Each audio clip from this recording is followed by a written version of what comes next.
What's up, Wizards Dev? SBMTG, we like Magic, all that stuff. You know the spiel by now. And today, we have reached the end of our coverage of these Dominaria leaks. We're going to talk about both the colorless and gold cards today, and there's a lot of stuff to get hype about. And not only that, there's like twice as many cards as I've been covering, so should probably go ahead and jump into it in the interest of time, because I'm going to start things off with a couple of cards that I'm probably going to talk about for a second, because they're super hype. So let's go ahead and jump into it. Here's Karn Sion Aversa. Finally get to talk about this guy. It's been all week I've been wanting to. He's just 4 mana of any color. For a 5 loyalty planeswalker, you can +1 him to reveal the top 2 cards of your library. An opponent chooses one of them. Put that card into your hand and exile the other with a silver counter on it. For -1, you can put a card you own with a silver counter on it from exile into your hand. And -2 doesn't actually have an ultimate, just -2, create a 0/0 colorless construct artifact creature token with, this creature gets +1/+1 for each artifact you control. Well, here's a big old hype biscuit covered in honey right here. You know, the way I read the first 2 abilities on this card, it's essentially, you know, draw 2 cards over 2 turns at a net loyalty cost of 0. Which is good. That's really good. So I don't see the problem necessarily. Yeah, that comes with the understanding that you get the worst of the 2 cards first. But that's fine. You'll get both cards eventually. And if they do kill the Karn, which they kind of have to as soon as possible, if they do kill the Karn, playing another Karn lets you get whatever the first Karn exiled with its -1 ability. So that's fantastic. And like nobody's talking about the -2 ability. I know it's not the flashiest thing ever, but it is a way that Karn protects itself, and if you've even got, you know, 1 or 2 other artifacts out, he creates pretty big creatures. And like, even if you just use his -2 ability like 3 times, then suddenly you've got a bunch of like fat guys on the battlefield. So this thing could take over a game by itself. It provides insane card advantage by itself. And it's one of those that, again, one of the things that we look for in a good Planeswalker is, can it take over a game? Can it win on its own? And yeah, totally. Karn absolutely could. So I'm a huge fan here. I don't understand the naysayers. I get it. It's slow. That's fine. You know, you're paying 4 mana for 1 card if they kill your Karn, but they have to expend resources killing your Karn. They have to do it right away, or else you'll get proper value on it. So I like it. And if they don't kill it within a couple of turns, then it's crazy. So I think it's going to absolutely see play. And I mean, spoiler alert, this is the most expensive card in the entire set, so speculation on it is pretty insane right now. I think a lot of people look at this and know that on its face, this is a good Magic card that's absolutely going to see at least standard play, if not multi-format play. So this is a win as far as I'm concerned. I love the design of Karn. Up next, though, gotta talk about Mox Amber. This is the other thing everybody's just been flipping their wigs over, and I understand. I mean, it's got the word Mox in the title. It's just a 0-cost artifact, of course. It's legendary. It's kind of important. You tap it to add 1 mana of any color among legendary creatures and planeswalkers you control. Let's go ahead and get that cleared up. First of all, this doesn't work with Legion's Landing or legendary enchantments like sagas and stuff. Seen a lot of talk about that, and those people aren't reading the card all the way through. So just letting you know, this only works with creatures and planeswalkers. But there are some cool things you can do in Standard and Modern, for that matter. In Modern, you've got both Isamaru and Kithion as 1 mana white legendary creatures. And that's awesome. You know, turn 1, you go Kithion into Mox, into Isamaru, and seems like a pretty hot start for a mono white aggro deck. Even in Standard, there's cool stuff. You know, we've got a Via Pashiri as just a 1 mana legend that's really relevant with Mox Amber. It's going to push people to play 4 copies of a Via. There is another 2 mana green and white legend that we'll talk about a little bit later that looks to be important in a deck with this card. It looks like green-white legends is the proper way to do it, or possibly 3-color. You know, Abzan's got options, and so does Naya, for that matter.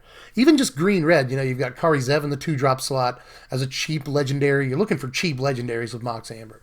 But there are design problems with it when trying to build a deck. You know, do you want to play all 4 copies? It is legendary. But if you do play extra copies, there's always the chance of tapping 1 and then dropping another, tapping that one on the same turn. So there's cool stuff you can do even if you load your deck up with Moxen. So I mean, the card's obviously going to see play. This is like the 2nd most expensive card in the set, if I'm not mistaken. This thing's pushing like $25 right now. So, and that's because, again, multi-format play. It's obviously decent in Commander too, where you're going to be playing at least the 1 legend, if not way more. So, you know, multi format play, and people are even saying possible vintage play. I don't know about that. But Legacy, perhaps, who knows? But definitely Modern and Standard, people are going to be brewing around this for a long time. As long as it's in the Standard meta, people are going to be trying to do stuff with it. And even, you know, 3-mana Legends, for that matter, are decent with the card. You know, if you've got things like Ronus, Rishkar, Pianalar, there's actually a ton. Yahini, there's a bunch of 3-mana Legends in the format right now, and they'd allow you to, you know, let's say we play Ronus or Rishkar on turn 2. You play Mox Amber after that, and you have mana up for either Alana War Elves or Blossoming Defense. There's a ton of stuff you could do. Like if you play Kari Zevin to Mox Amber, you've got Magma Spray or Shock up at that point. So I think that there's a lot of cool implications in Standard with this. There's about 5 or 6 different just Standard lists that pop up when talking about this card. So, you know, there's definitely a lot of cool stuff you can do with it, and there's probably going to be even more in the future. We don't know what's going to come out while this card's in Standard. And as far as Modern's concerned, there's even more applications there. So, yes, there's a reason the card is $25. It's not just because the word Mox is stapled onto it. It actually is going to be an important card. But again, there are restrictions. It's legendary. It needs a legendary or a planeswalker out, which is a huge restriction. But the decks that can get this to pop off on turn 1, 2, or 3 are going to be really successful, and it's actually not super hard to make that happen. So, yes, Mox Amber's real. All right, so we got those two out of the way, so we can speed up a little bit. I want to show you a reprint real quick here. Here's Icy Manipulator. It's back. This is my favorite art, the one from Ice Age, because it's goofy. But in any case, I don't really see Icy doing much in Standard right now, but it's cool to have it back. It's just a 4-mana artifact. You can pay 1 and tap it to tap target artifact, creature, or land. It's always cool to tap down lands with this, by the way. A lot of people don't even see that you can tap down lands with it, but very often that is the most important thing to be able to tap down with a Manipulator. In case this is the first time you're reading the card, this was at one point one of the most feared cards in all of Magic the Gathering. It slid a long way. It's not the card it once was, and I don't really see it seeing any Standard play, to be honest with you, but it is really cool to have it back, and I hope that they give it, you know, all new art. It's had some cool art before, but I hope they give it some really awesome art this time around. But move on to another reprint. Here's Juggernaut. I'm the Juggernaut! This is just 4 mana for an artifact creature. It's a 5/3. It attacks each turn at Fable, and it can't be blocked by walls. Well, we've had this since the very, very old days as well, and it's back. So, again, don't see this doing a whole heck of a lot in Standard whatsoever. But again, just cool to have back, and will be a very important card in the limited environment. 4 mana 5/3 is, you know, that's a pretty darn good card right there. So, it'll see just as much play in limited as it always does, but the last few times the card's been reprinted, it's done nothing, and that's probably going to be its story for the next couple of years. We're going to move on to Mishra's Self-Replicator, MSR. Right here, it's 5 mana for an artifact. It's an artifact creature, Assembly Worker. It's a 2/2. Whenever you cast a historic spell, you may pay 1. If you do, create a token that's a copy of Self-Replicator. Artifacts, legendaries, and sagas, by the way, are historic. I'll read that reminder text for you because we don't all know it by now. But still, it's bad. I'll pass on this. It's a 5-drop that can be Magma Sprayed or Shocked or something. That's red flag number 1, but also it takes an awful lot of extra mana and an awful lot of turns, very likely, to actually get this to work. Next up is Shield of the Realms. This is 2 mana for an artifact. It's an equipment. We don't see a whole lot of those nowadays. If a source would deal damage to a equipped creature, prevent 2 of that damage, and you equip it for just 1. So this is a relatively cheap equipment right here. But again, I don't see this seeing a whole lot of Standard play. This could see some Commander play. There's probably some kind of cool interaction I'm not seeing immediately, but I just, you know, for constructed play, I think it has to be of a much higher power level than this. Although I will admit there's some cool applications. It's just not... equipments are usually... offensive equipments are usually great, but these kind of defensive of equipments, they're not as good. So we'll move on to Power Stone Shard. It's 3 mana. It's an artifact. You can tap it for a colorless. For each artifact you control, name Power Stone Shard. Hey, it's a card that's not good in Commander. Look at that. We don't see those too often in this set, but is it good in Standard? I mean, that's probably the question. I don't think it's good in Modern or anything, but is it decent in Standard? Well, the idea, I guess, is you go turn 1, Lana Warrells, turn 2 this, turn 3 another one of these, and then when you untap on turn 4, you got all the mana. in the entire world. You've got 1, 2, 3, 4, 5, 6, 7, 8, 9 mana if you drop a land on turn 4. That would be really awesome if it happened, but, you know, they can't kill your Llanowar Elves. They can't bust one of your Power Stone Shards, or both of them. Relatively fragile. But I mean, I guess you could say that about any ramps turn sequence. So, but I'm not super sure I see this. It's really contingent on seeing multiple copies of it. Although it is interesting that you can trophy mage for another copy of this if you want to. So there's at least that. I'm not putting it past the card to see some standard play, because even if you only have 2 in play, that's, you know, you tap for 4 when you tap both of them. And if you have 3 in play, things get really atrocious. So the card looks at least okay, but unless you can find a way to cheat a bunch of them into play quickly, I'm not super sure about it. This is the kind of card that looks really good on paper, but I'm not really as sure is good in application. So I'm not sure it's great in practice, but we'll definitely give it a shot. But up next is Sorcerer's Wand. This is just 1 mana for an equipment that equips for 3. Equipped creature has tap. This creature deals 1 damage to target player or planeswalker. If this creature is a wizard, though, it deals 2 damage to that player or planeswalker instead.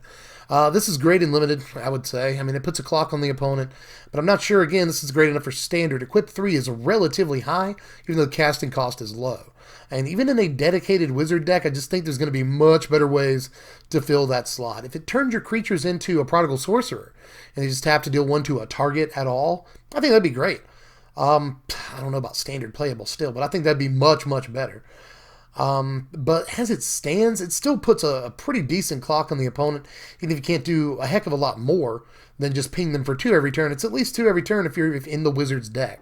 But again, between all the crazy wizards that we have, all the, you know, non-creature spells that deck needs for fuel that are just better than this, you know, Opt, Shock, Lightning Strike, all that stuff. And the creatures that we want to play, I'm just not sure that this ends up making the cut. Even though it does look kind of cool. So there's that. But move on to Voltaic Servant. It's 2 mana for a 1/3 artifact creature. It's a construct. At the beginning of your end step, untap target artifact. Well, it's a callback to a Voltaic Key, but that's kind of where the similarities end, is in the name and the fact that it's reminiscent. You know, it's just really not necessarily of the same function. It is kind of cool that you can effectively give artifact creatures, including itself, vigilance. But hey, that's not where the value ends. You can untap things to get an extra use out of them on your opponent's turn, so that's something. But, you know, you can't use it to necessarily make, like, fast mana artifacts very good. So, you know, unless you're using the cast instance on your opponent's turn, but, you know, you really want to untap fast mana stuff like Power Stone Shard. This would work great with Power Stone Shard if it were able to untap it during your main phase sometime. But as it is, I'm not sure that this is fantastic. But I'm going to move on to probably the last, you know, hyped artifact on this artifact list, or at least the most hyped artifact that we haven't talked about yet. This is Damping Sphere right here. It's 2 mana for an artifact. If a land is tapped for 2 or more mana, it produces just a colorless mana instead of any other type and amount. And each spell a player casts costs 1 more to cast for each other spell that player has cast this turn. Well, this is a very cheap way for literally any deck to hose both Tron and Storm in Modern. That's pretty sweet, right? I mean, it only hoses a couple of specific decks, but it does it so well that this will see sideboard play from now into eternity, I would imagine. It's a very specific card that not every player is going to find a great use for, but, you know, if you play Modern, this is your new 3 or 4 of sideboard card. So, you know, hose Tron if you hate Tron, hose Storm if you hate Storm. But we're going to move on to Jorah's Familiar. This is 4 mana for a 2/2 artifact creature. It's a bird with flying, and historic spells you cast cost 1 less to cast. Well, there's a lot of cool stuff about this. You know, artifacts, legendary sagas, all that's really nice to cast for 1 less, but this costs 4 mana. So unless you're casting something that costs, you know, 5, 6, 7, 8 mana, you're not really feeling much of a break, honestly, because it costs 4 to get this thing out in the first place. And it can be shocked, magma sprayed, whatever. It's just really fragile. It does fly, so that's nice, and cost reduction is always fantastic. But cost reduction is always best on cards that are cheap to begin with, and this does not have that going for it. So we're going to move on to Black Blade Reforged. I like the callback here, too. It's a 2 mana legendary equipment And equipped creature gets +1/+1 for each land you control. When you equip a legendary creature, it only costs 3 to equip. But any other non-legendary creature, it costs 7 to equip. So just kind of forget about equipping it to non-legendary creatures. I'm not sure that it's quite fast enough, again, for standard. I'm a little unforgiving when it comes to standard, if you haven't noticed. But this is a standard channel, and I'm just not sure that this is quite fast enough. Especially when the payoff can be so easily ruined. So I'm just not 100% sure. It does go pretty good on Valduck, the mighty Valducks, you know, it goes decent on that, but I'm just not really sure. We're all brewing up a bunch of legend decks right now because most of the set is legends. We'll see that when we get to the gold cards. You know, and this thing's legendary too. So we're all brewing up a bunch of legend decks right now, and I just think that there's a ton of stuff that's way, way above this in power scale. Up next is Sparring Construct. This is just 1 mana for a 1/1 construct, and when it dies, you put a +1/+1 counter on target creature you control. Oh my God, snake decks. You know, it's just, I don't think it's that good. I do think that it's a 1 mana artifact creature that represents 2 power, and that's kind of hard to discount, but I mean, I don't think it's doing anything at the end of the day, you know. I mean, we just built Construct Tribal a few months ago, and this is probably the 1-drop for that deck, but I don't really see what else it does. You know, Affinity, no, it's not that. You know, ooh, Arcbound Ravager can eat it and get another counter. No, I don't think it's good enough, but maybe I'm wrong. Maybe I am 100% wrong. And this is just way better than I'm giving it credit for. But as it stands, I am not the biggest fan, but I could see how it could have, you know, real implications. You know, I'm not taking that away from it, but at the end of the day, I don't think it's enough. So I'm going to move on to Forbearers Blade. It's 3 mana for an artifact. It's an equipment. And equipped creature gets +3/+0 and has vigilance and trample. And whenever it dies, equipped creature dies, attach Forbearers Blade to target creature you control. So, you know, that's kind of cool. Once you have it equipped, you almost never have to pay the equip cost again, unless you really want to switch it without the creature dying. So that's kind of cool, but all in all, a 6 mana investment for it is not fantastic. I'm a little down on some of the equipments in this set, but I think they're a little careful with equipments. You know, some of these, the equip cost on this could be 1 or 2, and I think that it'd be pushed for standard play. But as it stands, I think that it's, again, a little bit too slow. It represents a 2-turn investment, a 6 mana investment, and even though the creature gets vigilance and trample, it doesn't get a toughness bonus, so it can still easily die on blocks to, you know, a 1 or 2 power guy. It's just probably not quite good enough. So here's Navigator's Compass. It's the next card. Navigator's Compass is an artifact. When it enters the battlefield, you gain 3 life. And tap it until end of turn. Target land you control becomes the basic land type of your choice, in addition to its other types. I think this is really, really interesting designed here. You know, it's a take on one of the artifacts that get you mana somehow or another. You know, Renegade Map, Traveler's Amulet. There's a million. You know, Chromatic Sphere. There's 100 at this point in Magic history. You know, it's kind of an egg, but you don't sacrifice it. Know that you can use that ability each turn, every single turn, and that's really, really good mana fixing. And it keeps you in the game a little bit longer. You know, it's not necessarily Gift of Paradise, but it only costs 1 mana. Any deck can play it, and it fixes your mana really, really well. So I actually think this might have a shot, depending on what else we see. You know, what kind of decks are real, and what kind of decks maybe take a second and don't just jump out at you as soon as you see all the cards in the deck. This may be a hidden gem moving forward here, depending on what gets brewed up. So, because the card just has really cool applications. It allows you to play extra colors, and it allows you to stay in the game a little bit longer. You know, it's not even the worst top deck. At least it does something for you. It's good with Improvise, you know. It's good for cards that count artifacts. It's really cheap.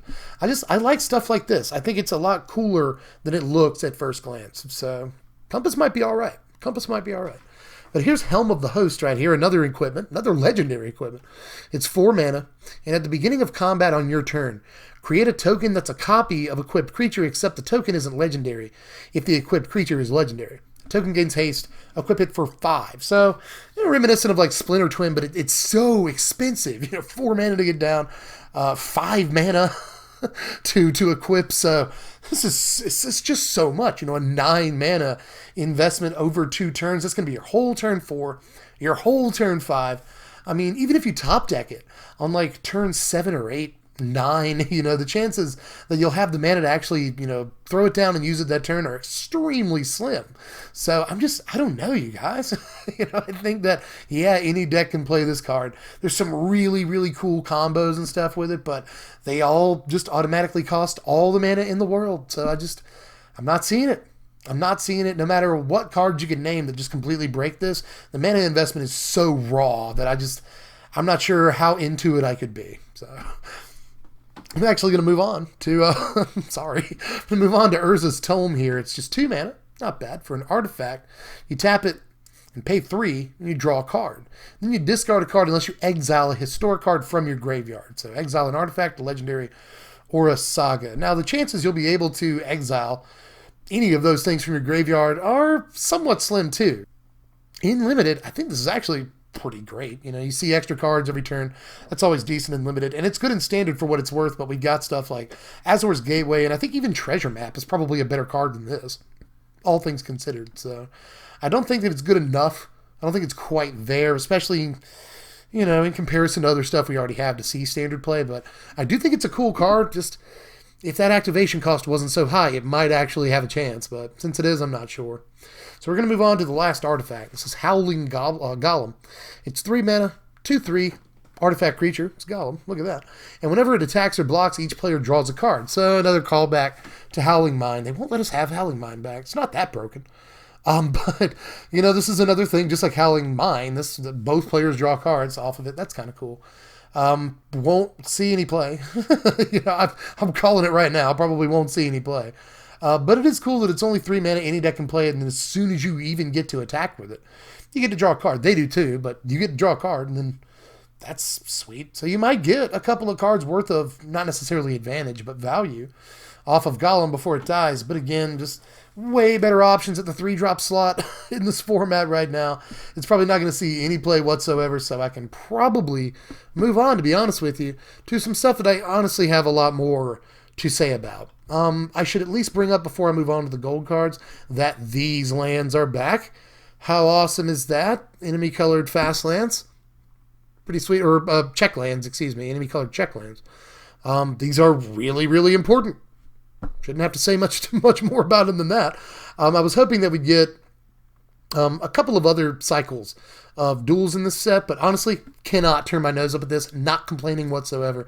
These are great duels to get. So, love that they're back. Love that they're back. An awful lot, and that's going to mean a lot to a couple of different decks in the format. But we're going to move on to the gold cards because there's a lot to say about a few of these. A lot of these, though, have the caveat that they are mostly, again, commander playable. And not much else. I mean, I'll get to that when we get to it, but commander players have a lot to be excited about here, but I'm not sure that standard players do. So I'll start with a card that standard players do have a lot to be excited about, and that's the new Teferi. Teferi is back, hero of Dominaria. He's 5 mana, 3, a blue and a white. That's cool. He's a 4 loyalty planeswalker, and when you +1 him, you draw a card. At the beginning of the next end step, you untap 2 lands.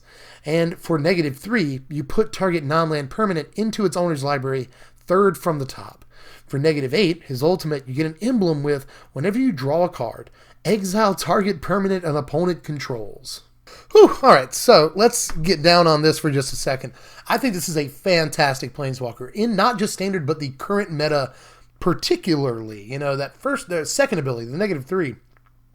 I've seen people tear it down, but I actually think this is a very valuable ability in this standard. Again, in particular, it's great against things like Hazoret that have indestructible. Ronus is another good example.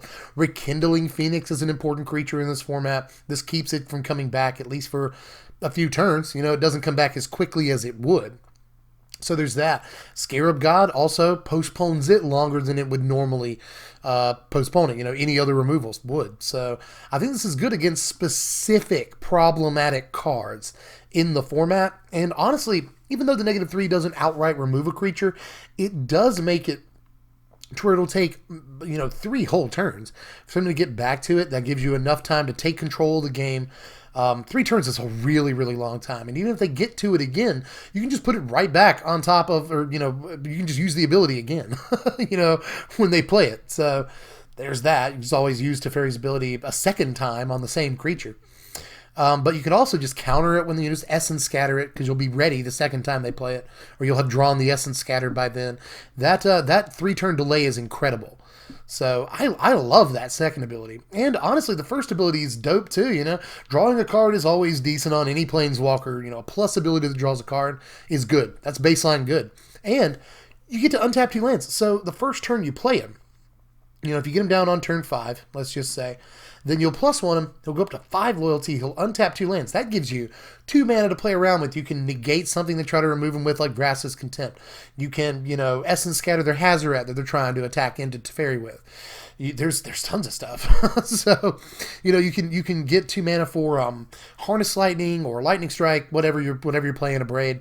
And then bust something up that's attacking into Teferi. So there's tons of stuff you can do with that 2 mana that you're untapping. It's just amazing that it effectively costs 3 mana as long as you have 5 mana to begin with. And then the ultimate, let's talk about that for a second. Again, we talk about Planeswalkers are good when they have the ability to take over a game by themselves, or when their ultimate can just win a game by itself. And this definitely does. This emblem will win the game. You get to... Essentially, if you keep your Teferi out, you get to exile 2 permanents a turn from then on. One during your draw step, and then you +1 Teferi, and you'll exile another permanent. And these are target permanents too.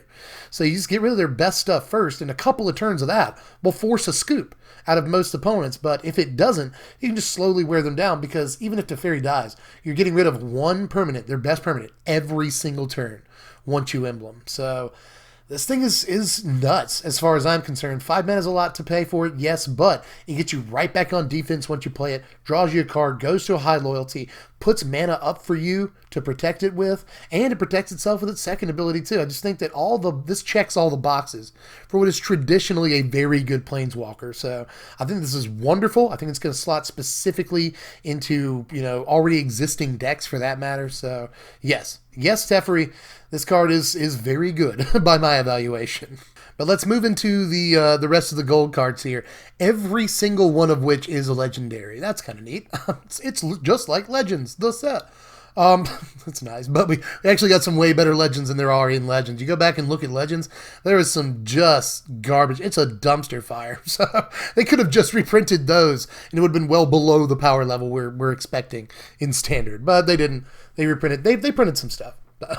Let's start here with Halar the Fire Fletcher. That is a dirty sounding name. He's 3 mana, 1 a red and a green for a 3/3 legendary elf warrior with trample. And whenever you cast a spell, if that spell was kicked, you put a +1/+1 counter on Halar the Fire Fletcher, and then it's awful.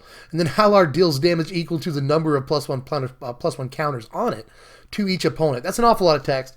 And there's just not a whole lot of great kicker cards for Standard, at least. Maybe for other formats, or maybe for Commander, you could put something together, but I'm not seeing it. Best thing about the card is that it's got a relevant creature type and decent stats for its mana cost. 3 mana, 3/3 trample with a relevant creature type is already decent enough. So if you get any extra value out of it, you kind of won, But I'm just not sure that it's 100% worth it. And in Standard decks, I'm just not sure how many cards we're going to be kicking, to be honest. So we'll move on here to a card I'm kind of actually excited about. This is Arielle. Arielle, Knight of Windgrace. It's 4 mana, 2 a white and a black for a 4/4 legendary human knight with vigilance. It's a lot of words already. It's you can tap 2 and a white and it to create a 2/2 white knight creature token with vigilance, or you can tap a black and it to tap X untap knight you control and destroy target creature with power X or less. Well, this does so much. This is like a Planeswalker on a creature. It's got 2 separate abilities. Never mind the fact that it's a 4 mana 4/4 with a keyword ability. That's not bad already. Be a decent knight commander, or just a decent top end in the knight deck in Standard. So I think this has a lot of really cool places it goes. A lot of applications right this second. So I love this card. It doesn't give you any immediate value. A lot of, spiky Standard players don't like that. But if you do get to untap with this card in play, it can do all kinds of stuff for you. I really like that it's a removal spell on a stick that's reusable. That's super sweet. And note, this is subtle, but I really like this. Tap X untap knight you control. Most knights have vigilance, as does this, by the way. So you can get a swing in with your knights, and even during your attack step, while they're attacking, you can use this guy's ability. I think that's really, really cool too.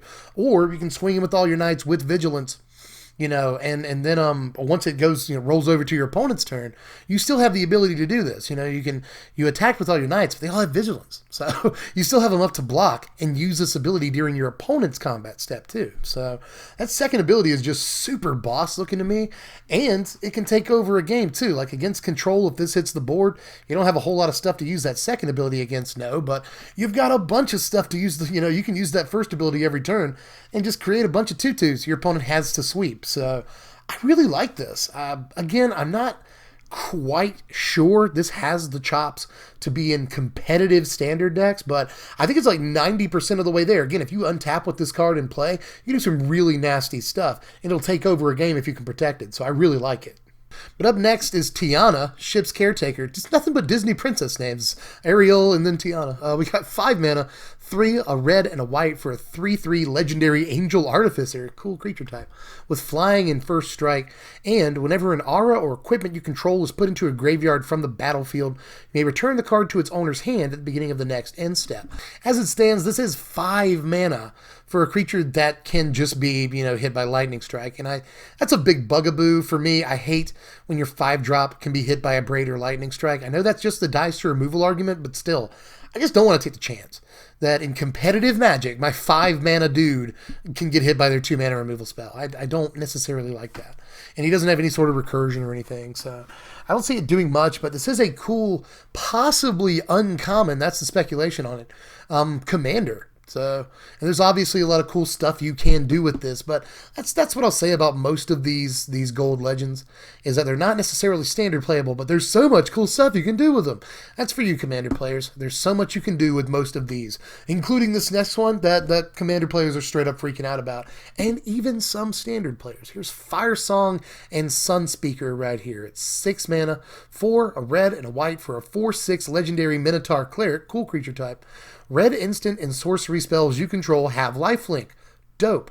Whenever a white instant or sorcery spell causes you to gain life, Firesong and Sunspeaker deals 3 damage to target creature or player. And there are plenty of cards that trigger that ability. Both abilities. Lightning Helix comes to mind. Warleader's Helix. There's a ton more. So it's possible that in Commander, there's multiple cards that trigger both abilities and it just goes crazy. It's also a pretty meaty creature, too, for Commander. And it's not only, a red-white burn Commander. It's a Minotaur Commander, too. So that's dope. But enough of that. I will talk about Standard for a second. People are thinking this is Standard playable. I'm not quite sure. A 6 mana, guys, y'all. And, I liked Demon Lord Belzenlock. That's because it has incredible, a great enter the battlefield trigger, gives you immediate value even if it dies right after that, gives you great immediate value in the form of card advantage. It's got 2 insane, keyword abilities. If it gets to attack once, it's great. Same thing with Multani. Multani gets huge. It has 2 keyword abilities, one of them very relevant, Trample. And it keeps coming back over and over. It's a recursive creature. This, as a 6 mana creature, I don't think stacks up anywhere near close to Belzenlock or Multani for that matter, as far as standard playability. It's possible this dies without ever doing a single thing for you, but there's some cool sort of corner applications with Hour of Devastation. It survives Hour of Devastation and gains you about 1,000 life. So that could be really awesome. Same thing with Sweltering Suns. It survives Sweltering Suns by a lot. And again, gains you a ton of life off of that. So yeah, there's some stuff you can do. We've got Shock, Lightning Strike, Braid, Harness Lighting. All that stuff is in the format. The Wizard Counterspell is the Wizard Lightning Bolt is in the format. So yeah, yes, there are cool things, but at the end of the day, 6 mana and having to untap with it in play is it's just a little much traditionally for competitive Magic. And there's just better 6-drops in the first place. So I don't know, but yes, Commander. Yes, Commander players, this is probably what a lot of you have been waiting for. So I'm not going to take that away from you. Up next is Primeval's Glorious Rebirth. PGR is 7 mana. It's 5, a white and a black for legendary sorcery, and you return all legendary permanent cards from your graveyard to the battlefield. Well, that text is ridiculous. That text is so ridiculous. And there's a bunch of awesome, situations that you could engineer to make this crazy, but you guys, cost 7 mana. It costs 7 mana. It costs 7 mana to play this spell. I just think that's a little much. That's a little much. But the one thing I will give this card credit for is that by the time you have 7, you really ought to have a legendary permanent or a legendary creature or a planeswalker. So it shouldn't be too hard to be able to actually cast this thing. But I do hate that it has 2 restrictions. It has a 7 mana restriction on it, and it has a, you've got all 7 of your mana, but do you have a creature or a planeswalker? Come on, man. This thing's just way too much. But if you do pull this off, yes, I'll give it to you. I submit there are a ton of crazy things you could do if you get to cast this card in Standard. So prove me wrong, but I don't think it's seeing any play. Up next is a card I won't be so hard on. I really like this. This is Shana. Shana! Cisse's Legacy. It's 2 mana, green and a white for a 0/0, but don't worry, we'll talk about it. Legendary Human Warrior. Shana Cisse's Legacy can't be the target of abilities your opponents control. Not spells or abilities, just abilities. And Shana gets +1/+1 for each creature that you control. That's pretty sweet right there. So, on turn 2, it'd be pretty easy to make this a 2/2, and then just make it huge from there. Green-white tokens is already a deck, you guys. Shram's Expertise, Servo Exhibition, Anointed Procession. The deck just gets almost 100 creatures out in some games. I mean, it's not unrealistic for that deck to seriously get like 17 to 25 creatures out relatively early. No hyperbole. So just Shana could be great in those decks. Tony the Tiger, great. But aside from that, she's also awesome in Standard with Mox Amber. This is a 2-mana legend, and any 2-mana legend is pretty decent with Mox Amber, because you want to get Mox Amber out as early as possible. But even better than something like Kari Zev, Shana will allow that Mox Amber to produce 2 different colors of mana, which is just super broken. I think this might be, next to Avia Pashiri, and maybe even surpassing Avia Pashiri, the best creature in all of Standard to pair with Mox Amber, and what's going to make that deck very likely green-white and a bunch of smaller creatures, Because turn 1, you can go really anything. Llanowar Elves or Avia Pashiri is what you want to do, and then Mox Amber. But in case you don't do that, you've got Sky Marcher Aspirant, you got Dauntless Bodyguard. There's a ton of stuff for just 1 mana that's really, really good in both of these colors. Turn 2, Shana. You drop your Mox Amber. At that point, you can drop another 1-drop creature, or you can hold up mana for a Blossoming Defense. This opens up so much in the Mox Amber, the quote-unquote Mox Amber deck. It's looking green-white as its base, just because this card exists. So there's more than one way to crack an egg when it comes to this card, and it will almost certainly see some form of play, and it's got protection from Planeswalkers, so that's pretty cool too. But up next is Jorah Archmage Eternal. This is 4 mana, 1 and Jeskai colors, for a 4/3 legendary human wizard with flying. You may pay just all 5 colors. You may pay white, blue, black, red, green, rather than pay the mana cost for spells that you cast. Well, again, Standard, not super sure. It costs 4 mana, doesn't do anything the turn it enters the battlefield. Have to untap with it. Super fragile, can be killed by a Revolted Fatal Push or a Lightning Strike, blah, blah. So, I don't know about that, but at least in Commander, it's got, all 5 in the color identity. So this is a 5-color Commander right here that allows you just to play huge bombs. Anyway, it's just a Fist of Suns on a stick.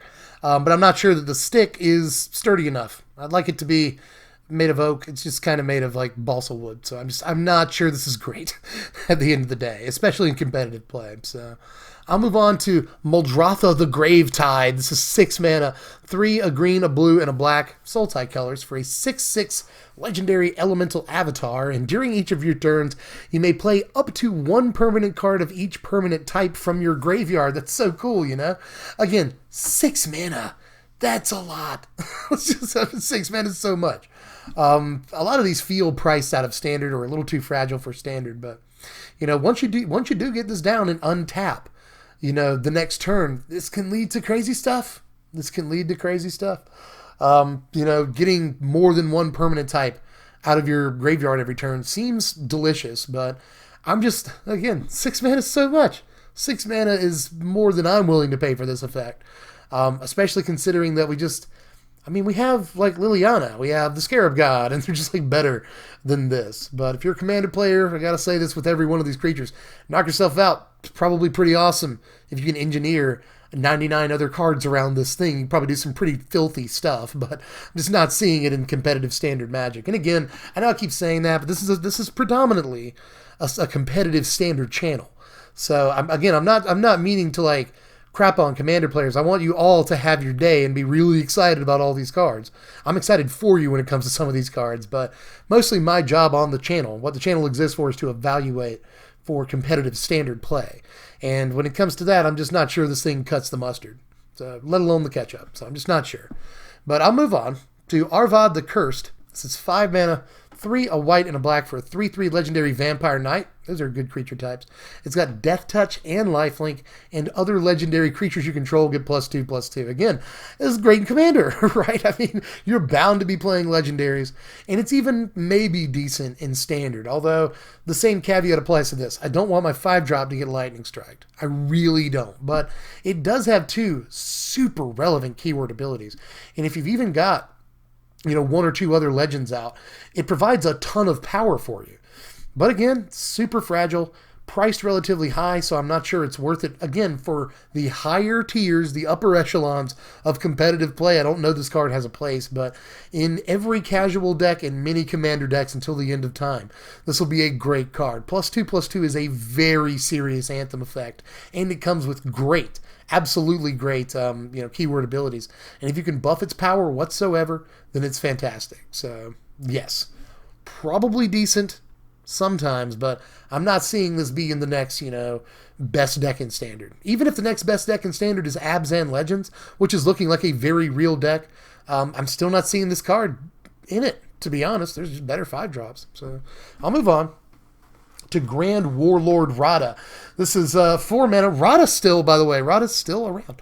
It's 4 mana. That's 2, a green, and a red for a 3/4 legendary elf warrior with haste. Again, good creature types. And whenever 1 or more creatures you control attack, add that much mana in any combination of red and or green. Until end of turn, you don't lose this mana as steps and phases end.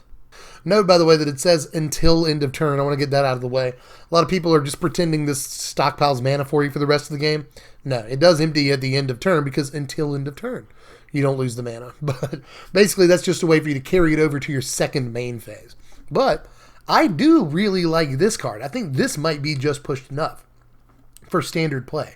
Now, the same stuff that I always say applies. The 4-drops, especially in this color combination that we're looking at, involve Hazoret, Rekindling Phoenix. There's just incredible 4-drops we could play instead of this, so that may temper its playability, at least until Hazoret rotates. But even if you're not playing something like that, and you'd rather play Grand Warlordrata, I think that there are reasons to do so. 3/4 haste for 4 mana isn't the worst deal in the world. It's not the best deal either, but it's not the worst deal. I love that it has haste, though, because it will partially pay for itself. If it swings the first turn that it's in play, it's effectively only cost you 3 mana. That's awesome. Once you move to your second main phase, you can use even just that 1 mana to cast Shock, Lightning Strike, or not Shock, or Lightning Strike, but Shock, Magma Spray, any number of 1-drop creatures, any number of 1-drop red creatures, or Lana Elves for that matter. So even if you only get 1 mana off of it the turn you drop it, it's pretty decent. But the idea, obviously, is you drop this turn 4 with 2 or 3 other creatures on the battlefield, and it pays for itself completely. That way, second main phase, you can play something like Rekindling Phoenix and get it ready to swing next turn, or maybe just leave up removal or something like that. Maybe you play 2 2-drops with your extra mana. Either way, this is just a way to produce a lot of extra mana relatively early, so I like this card a lot. I think they pushed it just enough, but it may have to wait a little while before we really see its true power. But up next, get hyped for Jorah, because Jorah's back, and so is the Weatherlight. The Weatherlight still flies, she does. Jorah, Weatherlight Captain. It's 4 mana, 2, a blue, and a red for a 3/3 legendary human artificer. And whenever you cast a historic spell, draw a card. Alright, I want to be really happy about this. And again, Commander players, probably cool stuff you do with this, but 4 mana to wait until your next turn to get card advantage is probably, again, just not good enough, especially considering the other options that we have at the 4-drop slot. But, even if you're able to, say, untap on turn 5 with a Jorah out, you can probably draw 2 cards off of it. Or maybe you're playing the, a deck that's really heavy on artifacts, and you somehow manage to play like 3 artifacts on turn 5, draw 3 cards. That's a great ceiling. That is a really great ceiling, but I think the floor is relatively low. Again, this can be hit by Revolted Fatal Push, Lightning Strike, Braid, Harness Lightning, a million other removal spells. If you're on the draw, it can get hit by Cast Out, Ixalan's Binding, Vraska's Contempt, before it ever does anything for you, and then you just wasted your turn 4. So, it's not the absolute best top deck in the world either, because you wait a whole turn to get any real value out of it, even if you do. Because next turn you can just as easily draw dry and not get any value out of it. So I'm not sold on it in competitive play, but it is a great commander. And for Vorthoses and other story-oriented Magic players, this is the card. I mean, this is the set, to be honest with you. But it is great to see Jorah, and it's awesome to see the Weatherlight up there in the air again. But we've reached Oath of Teferi here. This is 5 mana, 3 a blue and a white. That is so much mana for a legendary enchantment. When it enters the battlefield, exile another target permanent you control. Return it to the battlefield under its owner's control at the beginning of the next end step. You may activate the loyalty abilities of planeswalkers you control twice each turn, rather than only once. Okay, so this does 2 really cool and quite distinct things, although they do kind of work together. You can always reset a planeswalker with it, and then on subsequent turns, kind of sucks you can't do it that turn because you have to wait for the end step for it to blink back. But on subsequent turns, after you've wiped that planeswalker and refreshed it, you can activate it multiple times. That's kind of cool. And it's also, we got to point out, this is like one of the only ways to blink stuff in Standard. There's like 1 or 2 other cards, I think, but there's really not much else. I keep saying when I see a few of these big creatures, oh, it'd be awesome if you could blink this. So we need this effect, and we've got it. It costs us 5 mana, but we've got it. And activating loyalty abilities of planeswalkers twice is just, that's great gravy. That is great gravy. And that is a way for it to do something else the turn it enters the battlefield. If you've got a planeswalker or 2 out, you get all the value in the world. So, I could see this being a 1 or 2 of in some decks, but I don't see it being a 3 or 4 of in anything, to be honest. 5 mana is an awful lot. I keep saying that, but they keep overcosting cards, so I keep having the occasion to say that. So I think 5 mana is way too much, but maybe. This is a definite possible maybe. I'll throw those 3 words together. But we're rounding the corner here. I know this has been a really long one. Thanks for sticking with me. This is Garna the Blood Flame. It's 5 mana, 3 a black and a red for a 3/3 legendary human warrior with flash, Neato. And when it enters the battlefield, return to your hand all creature cards in your graveyard that were put there from anywhere this turn. Other creatures you control have haste. Now, there are a few very interesting and important words and phrases on this card. Return to your hand all creature cards in your graveyard. I really wish it returned them to the battlefield, and I don't think that would actually be that broken, to be honest, because this is just wrath protection. This is almost nothing but sideboard wrath protection. And in that case, I'd really like it to bring the stuff back into play, to be honest. But it doesn't, so that kind of sucks. But another great word on this card, or another word that's important, is anywhere. That were put there from anywhere this turn. Usually that would be from the battlefield, but they can go there from your library. You can mill them into your graveyard. You can discard them into your graveyard, and then flash Garna into play. And look at that. You got card advantage out of it. So at least it's got that going for it, but 5 mana is steep. Up next is Aedelese, the Cinder Wind. This is 3 mana, 1 a blue and a red for a 2/2 legendary human wizard with flying and haste. Sweet. And whenever you cast an instant or sorcery, wizards you control get +1/+1 until end of turn. So this gives all your wizards prowess, kind of, and that's really sweet. And it's got flying and haste, 2 very relevant keyword abilities. Only 3 mana helps you get in really fast. If you play it on turn 4, let's just say, and then alongside it you play Opt, or Shock, or Magma Spray, or any of a number of other options, then you're just given a huge boost to, your whole team, plus Aedelese, for that matter. She becomes a 3/3 whenever you cast anything. She effectively has prowess, too. So that's pretty sweet.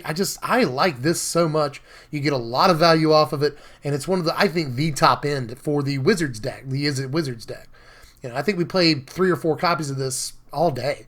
It has immediate value. It goes ahead and swings in, and then when you untap with it, on turn 4, then you can just do insane stuff, double opt into, Magma Spray, get rid of that guy, or, a Braid, get rid of that guy. Your whole team just got 3/3, swing in for lethal. It's entirely possible.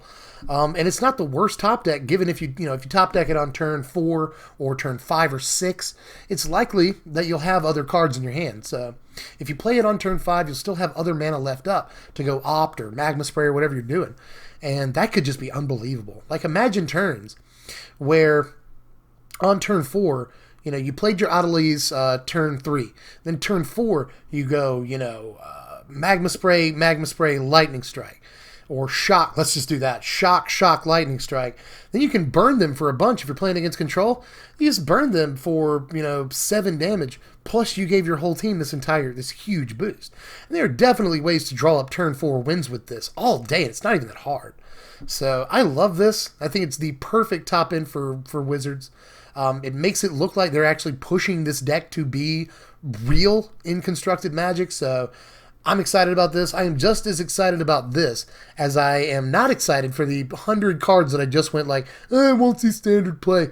If you're a little worried about my pessimism for the gold cards in this set, it's all the optimism is kind of in this card. I love this card. And the next one, for that matter, which I'll go ahead and move on to. This is let's seamless segue until I ruin it by doing that.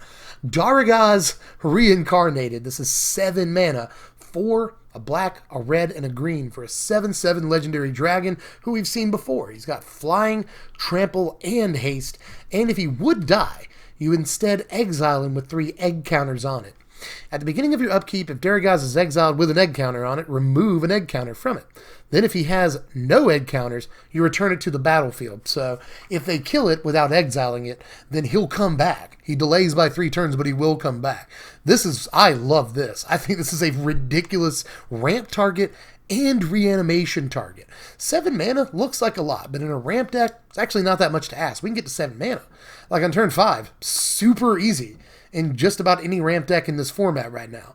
And that's 7/7 flying trample haste that comes back after a couple turns, if they can kill it, is unbelievable. And even if they have Cast Out or Vraska's Contempt, they have to have it that turn and be untapped to play it, or else they're going to take 7 to the face, and there's nothing you can do about it.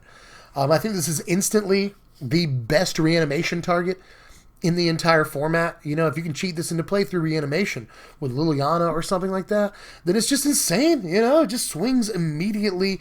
It runs through anything that tries to block it. It's got the trample.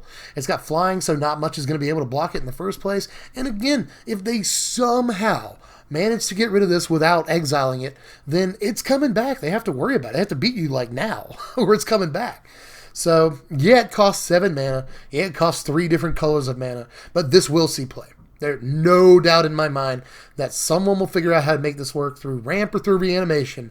This will work. It's a real card.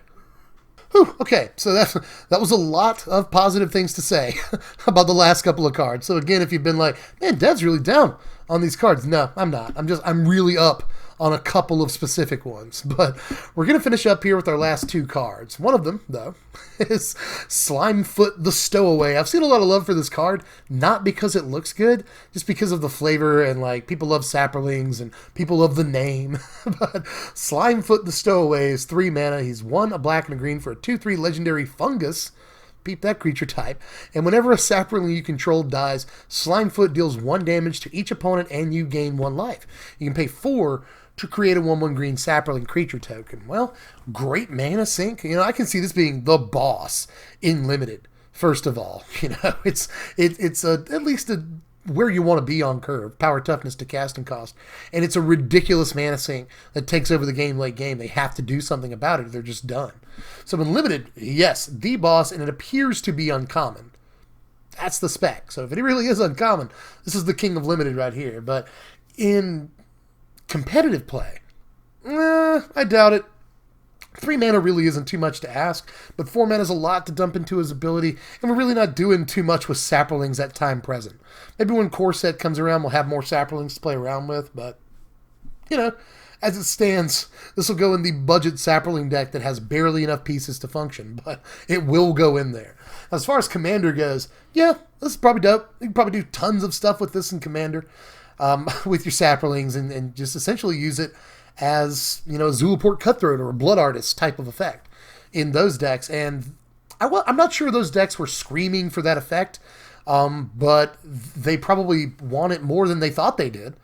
This gives us another way to just straight up end games. And it's each opponent, too, which is really important for Commander. So, yeah, I like Slimefoot. There's probably a ridiculous, fun Commander deck that you can put together for super cheap with Stowaway. So, yeah, big fan, actually. I want to be down on it for competitive play, but I can't even be down on it there. There's probably something we can do about with this in a year from now in Standard. So, I kind of like it. Move on to the last card, actually, of the entire thing. This is Rona, Disciple of Gix. It's 3 mana. 1, a black, and a blue for a 2/2 legendary human artificer. A lot of those running around. And when Disciple of Gix enters the battlefield, you may exile target creature, target historic card from your graveyard. And you can cast non-land cards exiled with him. And you can pay 4 and tap him to exile the top card of your library. Well, to be honest, this card is very slow. 3 mana isn't too much to ask to cast a creature. That's a relatively low casting cost, but again, pretty slow when it all comes down to it. You got to have ways of dumping stuff into your graveyard, and yeah, it's at least self-sustaining, but dumping stuff from the top of your library into your graveyard is really expensive. So, and to be honest, it's on top of your library. You're going to draw it next turn anyway. So, why, you know what I mean? I'm not sure how much of a fan I am here. Although, again, I could see a great Commander deck being built around this. And this is the kind of card that the text on it makes me think there's something good in Standard with it that we just don't see yet. There's a few cards like that in this set, especially gold cards. A lot of these gold cards have a wall of text on them, and they do a few different things. So there's going to be a few niche interactions that are tough to see at first, or maybe are better than we might think at first glance. And I think this is one of those cards that probably has a couple of really cool interactions and combos that the time will tell if those interactions are good enough to be competitive. But as it stands, I think that this is really slow, and that'll probably end up, killing any chance it has of being a real card in Standard. But I am tapped out for now and for the week. We have done a whole week of these Dominaria leak reviews because they leaked 140 cards, but it's a 269 card set. We haven't seen almost half of this stupid thing. So there's going to be more previews as time goes on. Join me for those. And as we see art for these, I may re-preview them depending on what we've learned about them up to then. But this next week, what we're going to concentrate on is some preliminary brews. I've spent the last maybe 4 days at this point coming up with a few different brews and trying to really refine 3 or 4 of them, plus a couple of offshoots from them. So what we're going to do in the next week or two while we wait for previews to roll out and while we wait for Dominaria to become Standard legal is we're going to do some videos that aren't necessarily deck techs, but they may contain, more than one deck. Or they may just be how to brew with such and such card is probably what I'm going to be doing. And that's some really interesting stuff and some stuff that I've had a lot of fun diving head. I just dropped my pen. Sorry.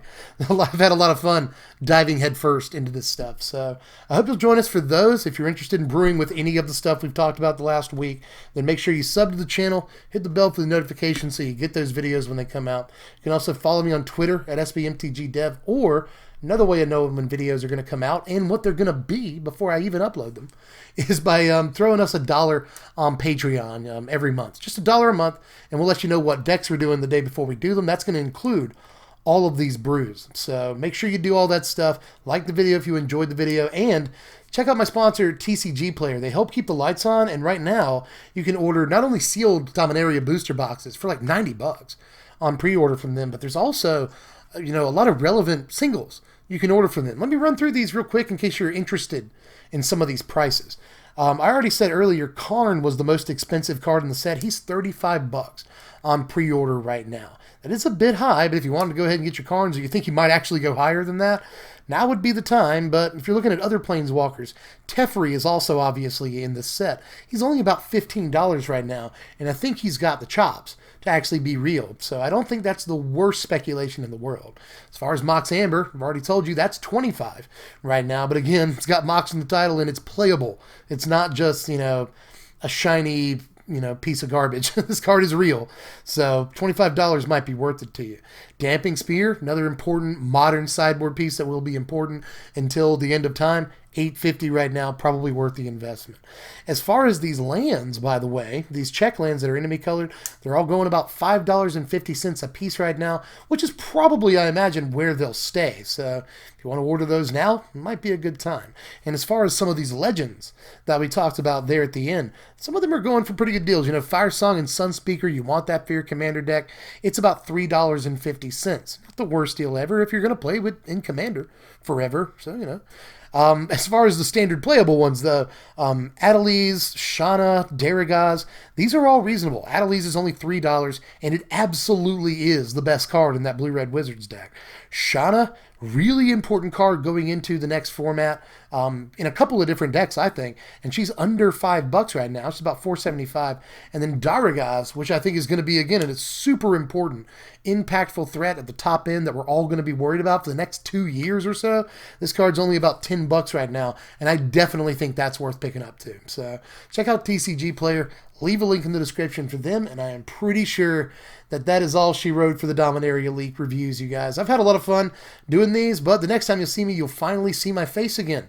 Hope you're ready for that. I'm looking super sexy. Got to shave, but I'll be ready for y'all in just a couple of days. So give me a couple days to brew, and I'll be back with you. I'm Dev from The Place. Thanks for watching, my wizards. Spread love and be kind.